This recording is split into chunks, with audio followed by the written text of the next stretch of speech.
Good morning, friends. MSB 25 AV School, Crescent, Bhavnagar, standard 6, semester 2, subject English. એમાં આજે આપણે શીખવા જઈ રહ્યા છીએ પેરેગ્રાફ રાઇટિંગ. પેરેગ્રાફ એટલે કોઈ પણ સબ્જેક્ટ ઉપર તમારે એક પેરેગ્રાફ જેટલું લખવાનું, 8-10 વાક્યો 15 વાક્યોનો પેરેગ્રાફ લખો, એને પેરેગ્રાફ રાઇટિંગ કહેવાય.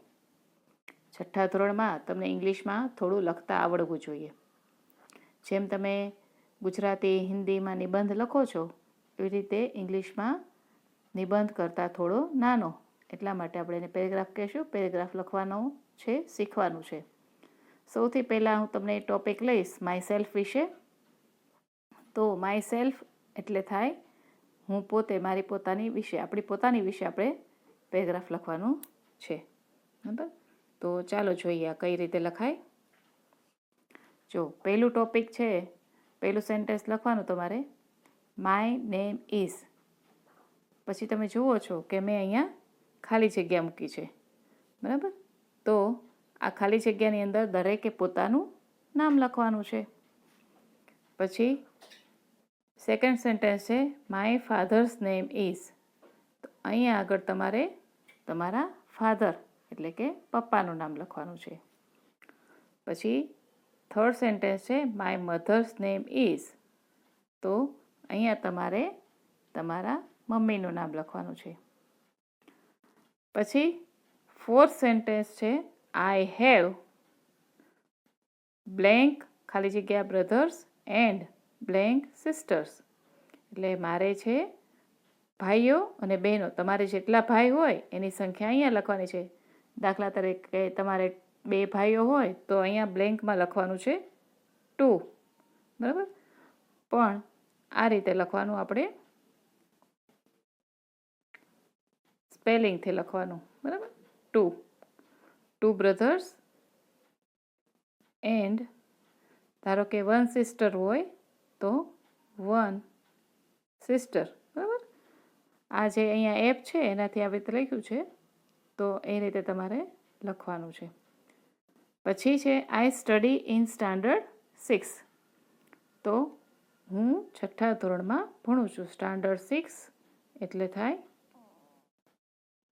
છઠ્ઠું ધોરણ, ને સ્ટડી એટલે ભણું છું. પછી થાય આઈ સ્ટડી ઇન એવી સ્કૂલ નંબર 25 ક્રેસન્ટ. એટલે હું એવી સ્કૂલમાં 25 નંબરની સ્કૂલ એવી સ્કૂલમાં ક્રેસન્ટમાં ભણું છું. બરાબર? ત્યાર પછી આટલું તમે સરસ રીતે લખી લો, આટલું શીખી જાઓ, પછી વધારે પણ તમે લખી શકો પેરેગ્રાફમાં.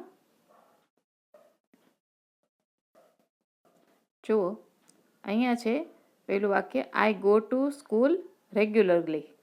I go to school regularly એટલે કે હું નિયમિત શાળાએ જાઉં છું. બરાબર? એની પછી છે but due to corona nowadays we study online. અત્યારે આપણે કોરોના ચાલે છે ને, તો કોરોનાને કારણે બટ એટલે પણ, ડ્યુ ટુ એટલે ના કારણે, કોરોના શબ્દ છે, નાવેડેઝ એટલે હમણાં, અત્યારના દિવસોમાં, વી સ્ટડી ઓનલાઈન એટલે કે અમે ઓનલાઈન ભણીએ છીએ. પછી છે I do my homework in the morning. હું મારું ગૃહ કાર્ય સવારમાં કરું છું. My favourite subject is English. મારો પ્રિય વિષય ઇંગ્લિશ છે. તો અહીંયા આગળ તમે તમારો કોઈ પણ જે પ્રિય સબ્જેક્ટ હોય તે લખી શકો. તમને મેથ્સ ગમતું હોય તો મેથ્સ લખો, ગણિત ગમતું હોય તો મેથ્સ લખવાનું, વિજ્ઞાન ગમતું હોય તો સાયન્સ લખવાનું. બરાબર? સામાજિક વિજ્ઞાન ગમતું હોય તો સોશિયલ સાયન્સ લખવાનું. ગુજરાતી, હિન્દી, જે સબ્જેક્ટ ગમતો હોય તેનું ત્યાં અહીંયા નામ લખવાનું તમારે. બરાબર? પછી છે I like to play kho kho, kabaddi and cricket. એટલે કે મને ખોખો, કબડ્ડી અને ક્રિકેટ રમવું ગમે છે. તમારે એમાંથી રમતનું નામ પણ ચેન્જ કરી શકો. તમે એમ કહેશો કે મને ખોખો નથી ગમતું, તો ખાલી કબડ્ડી લખી શકો, કોઈ પણ એક ગેમનું નામ પણ લખી શકો, અથવા તો જે પણ રમતો ગમતી હોય એનું નામ લખી શકો. ત્યાર પછી છે I play with my friends in the evening. હું મારા ફ્રેન્ડ સાથે સાંજે રમું છું. સાંજે આપણે રમતા હોય ને મોટા ભાગે. પછી I love my friends and family. હું મારા ફ્રેન્ડ્સને એટલે કે મિત્રોને અને ફેમિલીને એટલે કે મારા કુટુંબને ચાહું છું. પછી છેલ્લું વાક્ય છે આઈ રિસ્પેક્ટ માય સ્કૂલ ટીચર્સ. મારા સ્કૂલના ટીચર્સને હું માન આપું છું.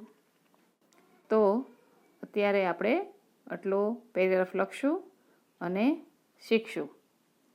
તો તમે આ વિડીયો વારે વારે જોઈ અને સમજજો અને પેરેગ્રાફ સરસ મજાનું પેરેગ્રાફના રૂપે આ લખી નાખજો તમારી ફેરબુકમાં, પાકી બુકમાં, અને મને લખી અને ફોટો પાડીને મોકલજો. ઓકે, તો તમને સમજાઈ ગયું કેવી રીતે લખવાનો essay paragraph? Thank you. Good bye.